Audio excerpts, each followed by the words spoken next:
Good morning. A blessed Christmas to everyone. We hope that all is well in your life and that you know that this is a sacred space where you can be. Whatever's going on for you today, you can be. Some people don't experience Christmas because they're not Christian. Others are Christian, and the losses of 2023, 2024, losses of 2010 are still ever present with them because a loved one is not here. And it hurts. So last Wednesday, today, and on January 1st, we'll be talking about grief, Grinch, and holiday blues. So I invite you to take a deep breath and settle into your space. And thank you for being with me today. And if you have any questions or comments, feel free to put them in the chat and we will respond. It's Christmas Day. For those who are Christian, celebrate the birth of Christ. For some people, it's about shopping. For others, it's about cooking and having family over. For those of you who've had significant losses or even minor losses this year, I invite you to step away if you need to step away. If things get a little tense because someone has undue expectations of you, you can step away.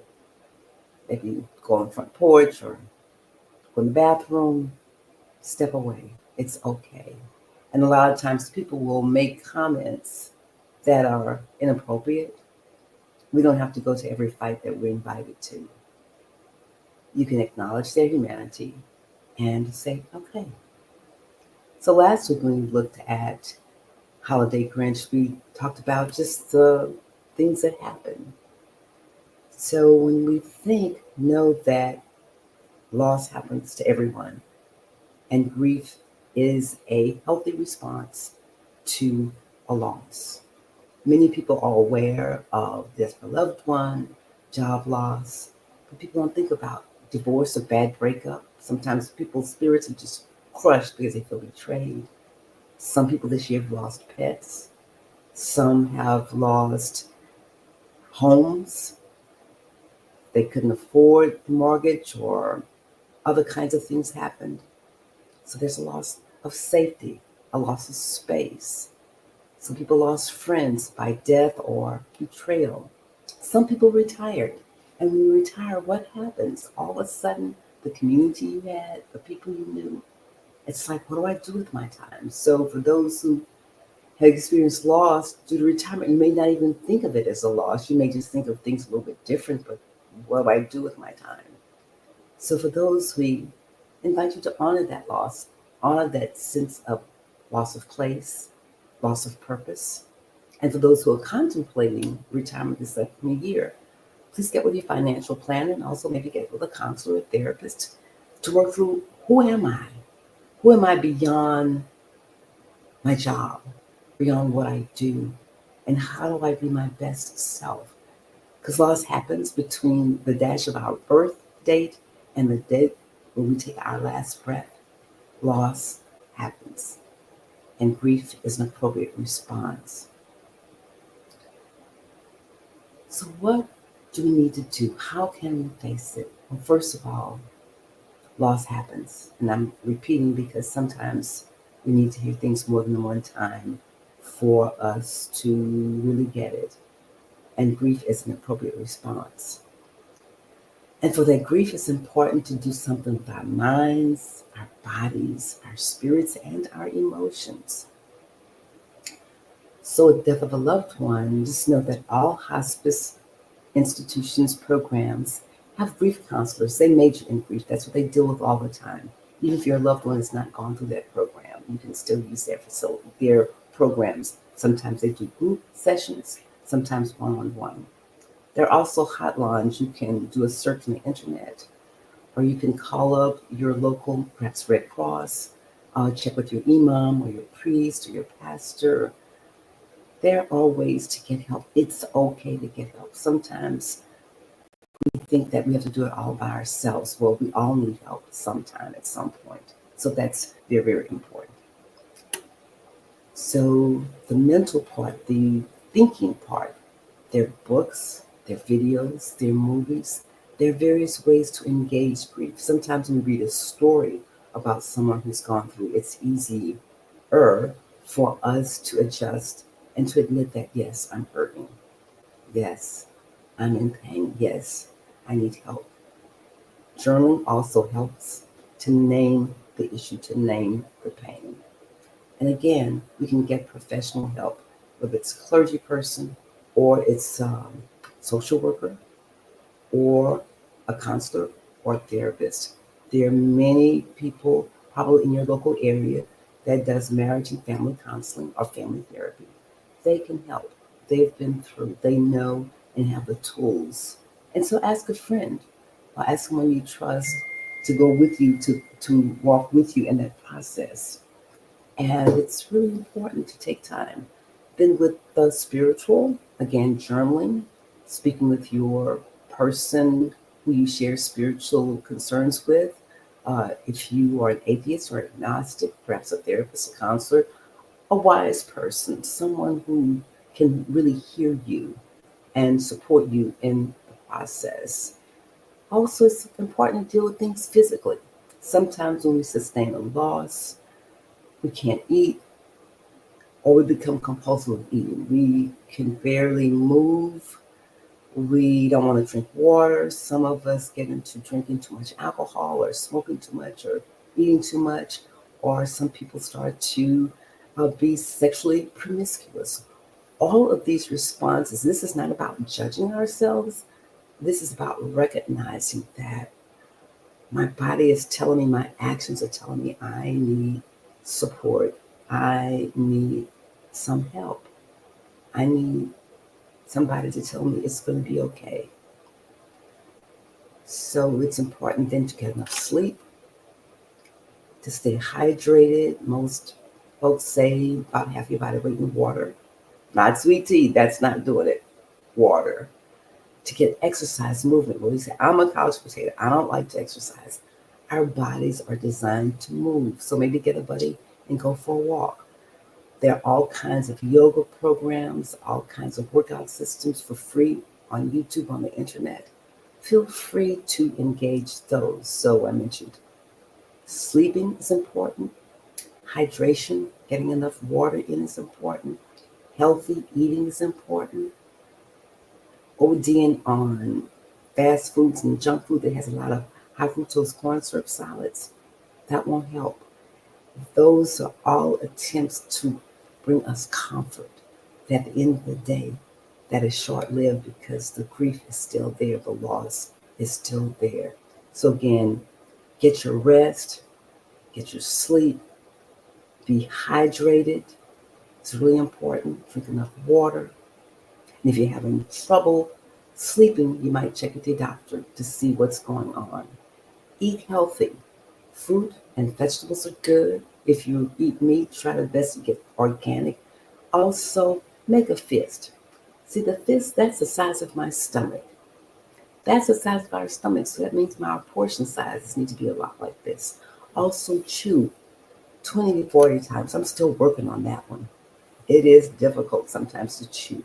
Sometimes we've gotten accustomed to snorkeling up our food. So I'm repeating: rest, sleep, water, healthy eating, and movement. Movement, movement, movement. Maybe take a salsa dancing class or go find some folks who are doing Texas line or whatever dance you want to do. Go back in the 60s, the 80s and pick up some videos and dance around the house. It's about movement because the body needs movement in order for things to be regulated. And when we move, when we eat healthy, when we get rest, when we get enough fluids, it helps our body regulate. Now, for some people, when going through grief, it's impossible to sleep. They almost become insomniacs. So you want to make sure you're not having anything that stimulates you too late. So if bedtime is 9:30 or 10, that means by 7 start shutting things down. Get off these phones. You know, we love our phones. We're always on it, texting, watching movies or watching video clips or playing games. We need to have downtime, quiet mind, quiet body. There are also tapes that you can listen to on YouTube that don't cost a thing that are designed for mindfulness for sleep. So those are all very, very, very important to take access to. So those are some of the physical things we need to do around grief and loss. So again, that's the physical. There's the spiritual. Develop maybe a meditation practice. How do you meditate? You sit and focus on your breath. So you can inhale like for 4 counts and then hold for 5 or 6 counts and exhale for 8. That's the way to sort of get in tune with our body, to slow everything down. Because we're bombarded with so many things all the time. We've got news feeds and television and media streaming 24/7. We can get online and we can shop till we drop 24/7. We've got radio, we've got TV, we've got so much information bombarding us. And for some of us, we're going through global grief because we have relatives across the world, or we're news junkies, and so we're aware of these murders, these bombings, these dissension, these economic issues, these climate change issues. That's when it's time to stop, close our eyes, inhale for 4, and then hold for 5 or 6, and then exhale 8, 7, 6, 5, 4, 3, 2, 1. And I can notice in our bodies, what are our shoulders doing? How's our stomach? How's our heart? And meditation and prayer, great tools for calming blood pressure.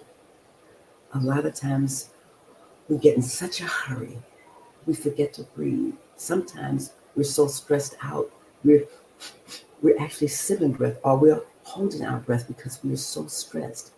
So we relax. We watch our posture so we become elegant, so we hold up. Notice I'm even adjusting my posture now. Relax the shoulders, sit up so that we can be in alignment. And sometimes because of various physical issues, maybe we can't do some things, but we can all relax. If you have COPD or asthma, other kinds of lung and vascular issues, it may be different, but we can at least begin with a thought. Because remember, we give everything all the meaning it has to us. And we want to be mindful about that, especially during the holidays when tensions tend to rise, and especially with deaths or other loss. People say things that aren't very helpful, and we take everything way too seriously. So, a couple of things. If you're in a situation where you're uncomfortable, I mentioned earlier, I'm repeating, step back, go to another room, go to the bathroom, go outside. If it's so toxic and so tense that you're barely breathing, your stomach hurts, or you got a headache, it is okay to leave. It is okay to leave that space. That is my invitation to you today, to take care of you, to honor you. We are all made in divine image. We are made good. We are innocent. We are loving. It's important for us to love ourselves. To love ourselves today, we respect ourselves. We remove ourselves from toxic environments. We're gentle with ourselves. We show up for ourselves. Some people might say, well, that feels awfully selfish. That is not being selfish. That is self-care. That is not at all. That is self-care, and that's what we want to be able to do for ourselves, is to lower our toxic level. It's been great being online with you today, and we'll stay on a few more minutes. because this is time for you to honor you, to honor any losses that you've experienced, to honor any type of grief that you may be going through. And lastly, I'll talk about dreams. Dreams denied are dreams deferred. Langston Hughes wrote a poem about dreams. Do they shrink up? Do they expand? Do they grow?